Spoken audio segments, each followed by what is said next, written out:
മഴയുടെയും മൺസൂണിൻ്റെയും സ്വന്തം ദേശമായ കേരളം കണ്ട ഏറ്റവും വലിയ വരൾച്ചകളിൽ ഒന്നാണ് കഴിഞ്ഞുപോയത്. ചൂടിനോടൊപ്പം തന്നെ വെള്ളത്തിന് ക്ഷാമമുണ്ടായത് മാത്രമല്ല, ഗൗരവമായ തലത്തിൽ സൂര്യാതപം പോലുള്ള പ്രശ്നങ്ങൾ വരികയും നാം വല്ലാതെ വറുതിയിലാവുകയും ചെയ്തു. എന്നാൽ തുടർന്നിതാ മഴ വരവായി. അടുത്ത ഏതാനും ദിവസങ്ങൾക്കുള്ളിൽ കാലവർഷം അതിശക്തമായി എത്തുമെന്നാണ് നാം പ്രതീക്ഷിക്കുന്നത്. കാലവർഷത്തെ നമുക്ക് വരവേൽക്കേണ്ടതുണ്ട്. മണ്ണൊരുക്കിയും മനസ്സൊരുക്കിയും വരമ്പും പറമ്പും പുരയിടവും എല്ലായിടവും തയ്യാറാക്കി മഴവെള്ളത്തെ സംഭരിക്കേണ്ടതുണ്ട്. വീടിനടുത്ത് താഴട്ടെ മഴ എന്നുള്ളതാണ് അടിസ്ഥാന ജല സംരക്ഷണ സങ്കല്പം.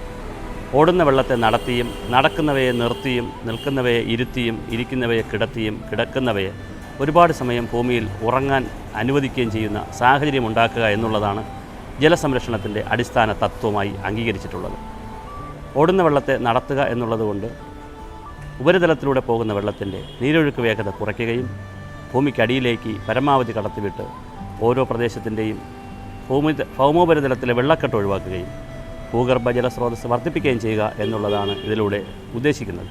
ഇതിനേറ്റവും ലളിതമായി കേരളത്തിൽ മലനാട് പ്രദേശവും തീരപ്രദേശത്തിൻ്റെ മണൽ മേഖലകളും ഒഴിച്ചാൽ മറ്റെല്ലായിടങ്ങളിലും നന്നായി ചെയ്യാൻ കഴിയുന്ന ഏറ്റവും ചിലവ് കുറഞ്ഞ ജലസംരക്ഷണ മണ്ണ് സംരക്ഷണ മാർഗമാണ് മഴക്കുഴികൾ അഥവാ നീർക്കുഴികൾ. വളരെ ലളിതമായി 1 മീറ്റർ വീതി, നീളം, ആഴം എന്നിവ കണക്കാക്കി കുഴികൾ എടുത്തിട്ടാൽ തീർച്ചയായും മഴക്കുഴികളിൽ വെള്ളം കുറേ നിന്നിറങ്ങുന്നതാണ്.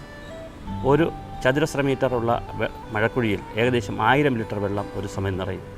ഇതിൽ കുറേ ഭാഗം ബാഷ്പീകരിച്ചും പല രൂപത്തിലും പോകുമെങ്കിലും നല്ലൊരു ഭാഗം കിനിഞ്ഞിറങ്ങി മണ്ണിനും കിണറിനുമൊക്കെ നന്നായി വെള്ളം നൽകുന്നതാണ്. മഴക്കുഴി എടുക്കുമ്പോൾ ശ്രദ്ധിക്കേണ്ടുന്ന ചില പ്രധാന കാര്യങ്ങൾ: മണ്ണിൻ്റെ കനം കുറവുള്ള പ്രദേശങ്ങളിൽ ഏകദേശം 60 സെൻറ്റിമീറ്റർ മുതൽ അല്ലെങ്കിൽ 70 സെൻറ്റിമീറ്റർ മുതൽ 1 മീറ്റർ വരെയുള്ള കുഴികൾ മതിയാകും. അതേസമയം ശരാശരി കണക്കാക്കുമ്പോൾ 1 മീറ്റർ എന്ന് കണക്കാക്കുന്നതാണ് നല്ലത്. ചരിവ് വളരെ കൂടുതലുള്ള മലനാട് പ്രദേശങ്ങളിൽ വ്യാപകമായി മഴക്കുഴി എടുക്കുന്നത് ഒരുപക്ഷെ ഉരുൾപൊട്ടൽ പോലുള്ള കാര്യങ്ങൾ കാരണമാകാം. തീരപ്രദേശങ്ങളിൽ എടുത്താൽ മണൽ പ്രദേശമായതുകൊണ്ടും കളിമണ്ണ് പ്രദേശമായതുകൊണ്ടും മഴവെള്ളം കിനി ഇറങ്ങുവാൻ സാധ്യതയില്ലാത്തതിനാൽ കെട്ടി നിൽക്കുകയും തുടർച്ചയായി 3 ദിവസം കെട്ടി നിന്നാൽ കൃത്രിമമായി കെട്ടി നിൽക്കുന്നതിലൂടെ കൊതുക് വളരുകയും ചെയ്യും. എന്നാൽ മഴക്കുഴി എടുക്കുമ്പോൾ ഞാൻ സൂചിപ്പിച്ചതുപോലെ ശ്രദ്ധിക്കേണ്ടുന്ന വളരെ പ്രധാനപ്പെട്ട ചില കാര്യങ്ങളാണ് സൂചിപ്പിക്കുവാനുള്ളത്. ഒന്ന്, എടുക്കുന്ന പ്രദേശത്തിൻ്റെ ഭൂമിശാസ്ത്ര പ്രദേശം തീരുമാനിക്കണം. ചരിവ് കുറഞ്ഞ പ്രദേശങ്ങളിൽ, നിരപ്പായ പ്രദേശങ്ങളിൽ കൂടുതൽ എണ്ണം എടുക്കാവുന്നതാണ്. ചരിവ് കൂടുന്നതിനനുസരിച്ച് മഴക്കുഴികൾ ഒഴിവാക്കുന്നതാണ് നല്ലത്. തീരപ്രദേശങ്ങളിലും ഒഴിവാക്കേണ്ടതാണ്. ചില ധാരണകൾ നമുക്കുണ്ട്. വെള്ളം കെട്ടി നിന്നാൽ കൊതുക് വളരില്ലേ? ഞാൻ നേരത്തെ സൂചിപ്പിച്ചതുപോലെ 3 ദിവസം തുടർച്ചയായി വെള്ളം കെട്ടി നിന്നാൽ മാത്രമാണ് കൊതുക് വളരാനുള്ള വലിയ സാധ്യത ഉള്ളത്. അപ്പോൾ നമുക്ക് ചെയ്യുവാൻ കഴിയുന്നത് നമ്മുടെ വീട്ടിലെ പറമ്പിൽ ഒരു കുഴി എടുത്ത് നോക്കുകയും ആ കുഴിക്കകത്ത് വീഴുന്ന മഴവെള്ളം വളരെ വേഗത്തിൽ ഭൂമിയിൽ മണിക്കൂറുകൾ കൊണ്ട് ഭൂമിക്കടിയിൽ പോവുകയാണെങ്കിൽ നാം മനസ്സിലാക്കാം ആ പറമ്പ്, എൻ്റെ പറമ്പ്, മഴവെള്ളത്തെ ആഗിരണം ചെയ്യുന്ന മണ്ണിൻ്റെ ഘടനയുള്ളതാണ്. അങ്ങനെയാണെങ്കിൽ ആ പറമ്പിൽ കുഴികൾ എടുക്കാവുന്നതാണ്. കുഴികൾ എടുക്കുമ്പോൾ ശ്രദ്ധിക്കേണ്ടുന്ന കാര്യം ചിത്രത്തിൽ കാണുന്നത് പോലെ ഒന്നിന് താഴെ ഒന്ന് എന്നുള്ള നിലയിൽ കുഴികൾ എടുക്കാതെ സമാന്തരമായി എടുക്കുക. അങ്ങനെ സമാന്തരമായി 2 കുഴി എടുത്താൽ മൂന്നാമത്തെ കുഴി എടുക്കുന്നത് 2 കുഴികളുടെയും താഴെ ഭാഗത്തായി, നടുക്ക് ഭാഗത്തായി എടുക്കണം. എന്തിനെന്നാൽ തുടർച്ചയായി നിരനിരയായ താഴേക്ക് കുഴികൾ വന്നാൽ ഒരുപാട് വെള്ളം ഒന്നിച്ചിരിക്കുവാനും അതൊരു പക്ഷേ മണ്ണിടിയുവാനും ഒക്കെയുള്ള സാധ്യതയുണ്ട്. എടുക്കുന്ന മണ്ണ് അതിൻ്റെ കരയിൽ തന്നെ ഇടുകയും താഴെ വശത്തിട്ടുകയും ചെയ്തിരിക്കേണ്ടതാണ്. രാമച്ചം പോലുള്ളവ താഴെ വശത്ത് വച്ച് പിടിപ്പിച്ചാൽ അതിൻ്റെ കുഴിക്ക് സമീപം വച്ച് പിടിപ്പിക്കുന്നതും നന്നായി മഴവെള്ളം ഇറക്കുന്നതിന് സഹായിക്കും.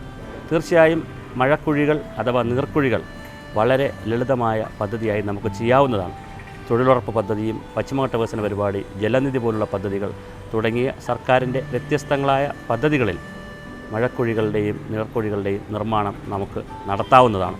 ഞാൻ സൂചിപ്പിച്ചതുപോലെ മഴക്കുഴിയിൽ വെള്ളമിറങ്ങിയാൽ അവ നന്നായി കിണറിനെയും മണ്ണിനെയും റീചാർജ് ചെയ്യും. പാടം പോലുള്ള പ്രദേശങ്ങളിൽ അല്ലെങ്കിൽ കളിമണ്ണ് കാണുന്ന സ്ഥലങ്ങളിൽ മഴക്കുഴികൾ വ്യാപകമായി എടുക്കുന്നത് ഗുണകരമല്ല. കാരണം കളിമണ്ണിലേക്ക് വെള്ളം അങ്ങനെ ആഴ്ന്നിറങ്ങില്ല. അങ്ങനെയാണെങ്കിൽ ഒരു പറമ്പിൽ കുഴിച്ചു പോകുമ്പോൾ കളിമണ്ണ് കാണുകയാണെങ്കിൽ കളിമണ്ണ് ക്ലേ ഭാഗം കൂടി എടുത്തു മാറ്റി ലാറ്ററേറ്റ് ആയിട്ടുള്ള മണ്ണ് വരെ നമുക്ക് തുറന്നാൽ മാത്രമേ ഇതിലേക്ക് ധാരാളമായി വെള്ളം ഇറങ്ങുകയുള്ളൂ. നഗരപ്രദേശങ്ങളിൽ മഴക്കുഴികൾ എടുക്കുമ്പോൾ ഗ്രില്ലറകൾ കൂടി തീർക്കുന്നത് നല്ലതാണ്. സ്ലാബിട്ട് 1 മീറ്റർ ആഴത്തിൽ കുഴിയെടുക്കുകയും കുഴിക്ക് താഴെ 4-5 PVC പൈപ്പുകൾ 3 മീറ്റർ 1 മീറ്ററിലുള്ള PVC പൈപ്പുകൾ എല്ലാ വശവും സുഷിരങ്ങളിട്ട് ഭൂമിയിലേക്ക് ഇറക്കുകയും അതിനകത്ത് മഴവെള്ളം കടത്തിവിട്ട് സ്ലാബിനകത്തുകൂടി മഴവെള്ളം കടത്തിവിട്ടാൽ നഗരപ്രദേശങ്ങളിൽ കുഴിയെടുത്ത് കടക്കുന്നതിൻ്റെ ഒരു ബുദ്ധിമുട്ട് ഒഴിവാക്കാൻ കഴിയും. അതേസമയം നാട്ടിൻപുറങ്ങളും മണ്ണുള്ള പ്രദേശങ്ങളിലും വ്യാപകമായി മഴക്കുഴികൾ നിർമ്മിക്കാവുന്നതാണ്. വീട്ടിൽ വളർത്തുന്ന വളർത്തുമൃഗങ്ങൾ, കൊച്ചുകുട്ടികൾ എന്നിവർ ഉണ്ടെങ്കിൽ അവർ ഈ കുഴികൾക്ക് സമീപത്ത് പോകാതിരിക്കുന്നതിന് വേണ്ടി കുഴികളെ മഴ കഴിയുമ്പോൾ വേണമെങ്കിൽ നികത്തിക്കളയുകയോ അടയ്ക്കുകയോ ഒക്കെ ചെയ്യാവുന്നതാണ്. അതുപോലെ തന്നെ മണലോ ചകിരി തുടങ്ങിയ വസ്തുക്കൾ കുറച്ചിടുന്നതും ഇത്തരം സുരക്ഷിതത്വത്തിൻ്റെ ഭാഗമായി നല്ലതാണ്. അതേസമയം പറമ്പുകളിൽ എടുക്കുമ്പോൾ അത്തരത്തിൽ സുരക്ഷിതത്വ മാർഗത്തിൻ്റെ ആവശ്യമില്ല. മണ്ണിലേക്ക് തന്നെ ധാരാളമായി മഴയെ നിറയ്ക്കാവുന്നതാണ്. മണ്ണാണ് ഏറ്റവും വലിയ ജലസംഭരണി, മഴവെള്ള സംഭരണി.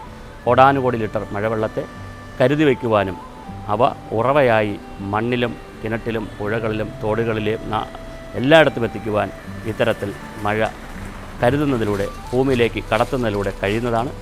വരാനിരിക്കുന്ന വേനലുകളുടെ വറുതിയെ വരുതിയിലാക്കുവാൻ ഈ കാലവർഷത്തിലെത്തുന്ന ഓരോ തുള്ളി മഴയും അതാതിടങ്ങളിൽ താഴ്ത്തി വീഴുന്നിടത്ത് മഴയെ താഴ്ത്തുവാനുള്ള പ്രയത്നങ്ങളിൽ എല്ലാവരും പങ്കെടുക്കേണ്ടതാണ്.